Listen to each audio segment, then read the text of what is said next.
Jadi Anda jangan berpikir, nih habaib di Indonesia jasanya apa? Banyak. Al-Habib Ali bin Abdurrahman Al-Habsyi Kuitang, beliau yang memfatwakan ketika tanggal 17 Agustus Soekarno membacakan teks proklamasi mendeklarasi daripada kemerdekaan Indonesia. Beliau di hari Jumat itu, ba'da Jumat beliau fatwakan, sekarang saya fatwakan setiap tanggal 17 Agustus wajib pasang bendera merah putih di rumah-rumah kalian. Siapa yang nyuruh? Itu fatwa Habib Ali bin Abdurrahman Al-Habsyi Kuitang. Enggak ada itu.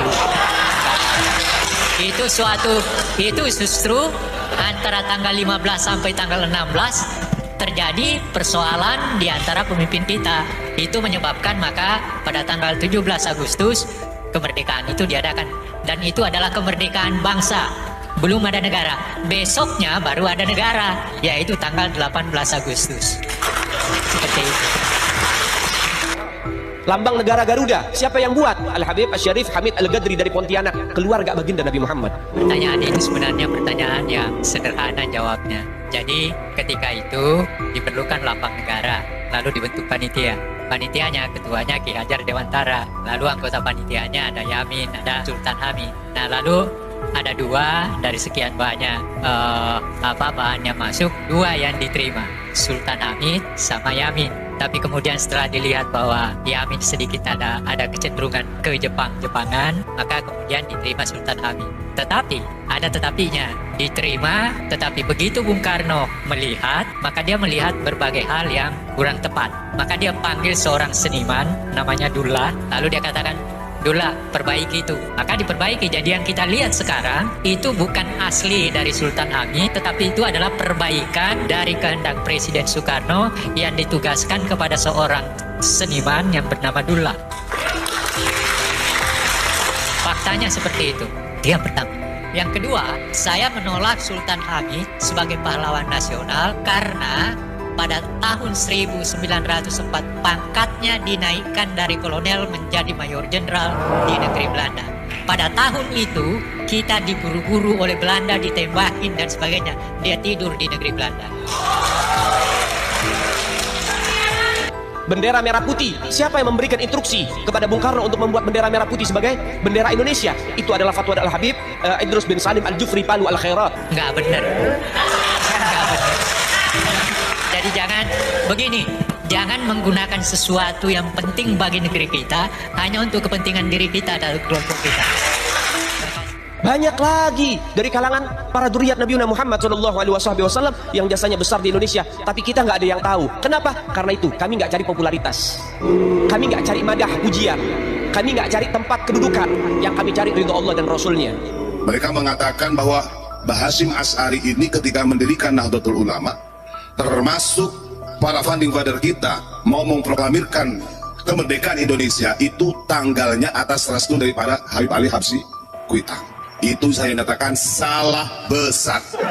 Yang kedua, ketika di Indonesia ada yang mengagungkan Habib Kuitang yang katanya dia ini adalah orang pertama yang mendirikan taklim, metode pengajaran di Indonesia, itu bohong. Dan seakan-akan yang berhasil mengislamkan Batavia, membuat metode pengajaran taklim ini adalah hasil dari Habib Ali Al-Habsyi Kuitang. Salah itu. Jauh-jauh hari sebelum mereka ada di Indonesia, Syekh Junaid itu sudah menjadi ulama besar. Syekh Junaid Betawi ini hampir dilupakan loh di tanahnya, di Batavia, kalau sekarang Jakarta. Orang sibuk-sibuk jaroh kok makomnya Kuitang. Ulama kita yang sebenarnya berjuang dilupakan. Ada upaya-upaya dari para Habib ini untuk menggeser itu semua. Supaya apa? Supaya ke depan minimal kalau orang sejarah tidak hanya ke Wali Songo tapi juga kepada Habib.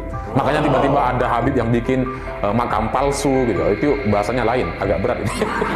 Ada Habib yang karismatik, yang jamaahnya besar, tiba-tiba bikin makam palsu. Itu tujuannya apa? Untuk menyaingi makam-makam Wali Songo gitu. Agar ke depan 10-20 tahun mendatang anak-anak kita tidak lagi ziarah ke Wali Songo, tapi ziarah kepada Habib-Habib ini gitu. Kenapa? Karena inilah awal mulanya gitu. Mereka ingin agar Wali Songo itu dianggap bukan keturunan Nabi.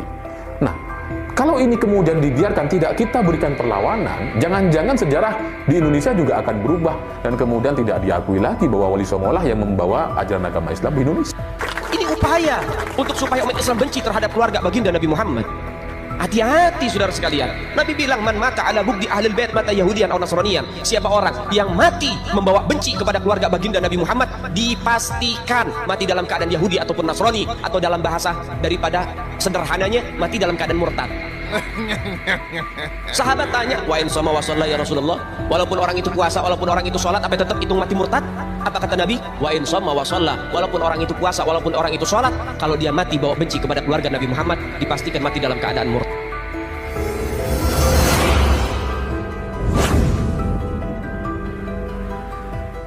Oknum-oknum Habib seperti inilah yang membahayakan masa depan bangsa ini. Kenapa kita menyebutkan kata oknum-oknum Habib? Ya, karena bukan hanya satu atau dua orang Habib saja yang sengaja mengaburkan dan membelokkan sejarah bangsa ini, sejarah Nusantara ini. Ia dengan sengaja mengaburkan bahkan secara jelas membelokkan sejarah bangsa ini, dengan ceramahnya di depan jamaahnya. Ia mengatakan, Habib di Indonesia ini jasanya apa? Kemudian ia mengatakan jasa Habaib di Indonesia ini sangat banyak. Ia mencontohkan Al-Habib Ali Abdurrahman Al-Habsyi Kuitang. Beliaulah yang memfatwakan ketika tanggal 17 Agustus Soekarno membacakan teks proklamasi mendeklarasikan daripada kemerdekaan Indonesia di hari Jumat. Habib Ali Al-Habsyi Kuitanglah yang memfatwakan setiap tanggal 17 Agustus wajib bangsa Indonesia memasang bendera merah putih di rumah masing-masing.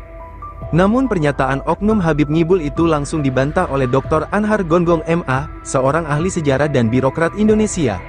Menurut beliau, tanggal 17 Agustus itu adalah kemerdekaan bangsa, belum ada negara, baru besoknya, ada negara, yaitu tanggal 18 Agustus. Bukan itu saja, oknum Habib Ngibul ini juga mengklaim bahwa lambang Garuda, yang membuat juga Habaib dari Pontianak katanya. Lagi-lagi pernyataan Habib Ngibul itu langsung diluruskan oleh Dr. Anhar Gonggong. Menurut beliau, jadi ketika itu, setelah dideklarasikan kemerdekaan bangsa ini, kemudian diperlukan lambang negara lalu dibentuklah panitia. Ketua panitianya adalah Ki Hajar Dewantara, lalu anggota panitianya ada Yamin, ada Sultan Hamid. Lalu ada dua dari sekian banyak ide yang masuk, dan yang diterima itu adalah ide dari Sultan Hamid dan Yamin. Tapi setelah kemudian dilihat dan diteliti, dari Yamin ini ada kecenderungan ke Jepang-Jepangan, maka kemudian yang diterima adalah dari Sultan Hamid. Tetapi, ketika Bung Karno melihat ada beberapa hal yang kurang tepat, maka dipanggillah seorang seniman, namanya Dullah, lalu Bung Karno meminta Dullah untuk memperbaikinya. Jadi lambang Garuda yang kita lihat sekarang ini, itu bukan asli dari Sultan Hamid, tetapi itu adalah perbaikan dari kehendak Presiden Soekarno yang ditugaskan kepada seorang seniman yaitu Dullah. Itulah fakta sebenarnya dan bukan seperti apa yang dikoar-koarkan oknum Habib tukang ngibul itu. Masih banyak sejarah-sejarah bangsa ini yang coba dikaburkan dan dibelokkan oleh oknum-oknum Habib, yang sebenarnya itu adalah kebohongan yang sengaja dilakukan agar supaya gerombolannya lebih diagung-agungkan di negeri ini. Belum lagi tentang makam-makam yang dipalsukan dan diba-alawikan juga oleh oknum Habib. Kita sebagai generasi bangsa, jangan mudah dibodoh-bodohi oleh oknum-oknum Habib Ngibul seperti itu. Jika sejarah bangsa ini kita biarkan untuk dikaburkan dan dibelokkan, maka tunggulah kehancuran bangsa dan negara ini, di tangan orang-orang yang ngaku-ngaku sebagai zuriat Nabi yang sebenarnya tujuannya untuk menghancurkan negara ini. Semoga video ini ada manfaatnya, dan sampai jumpa di video berikutnya. Terima kasih.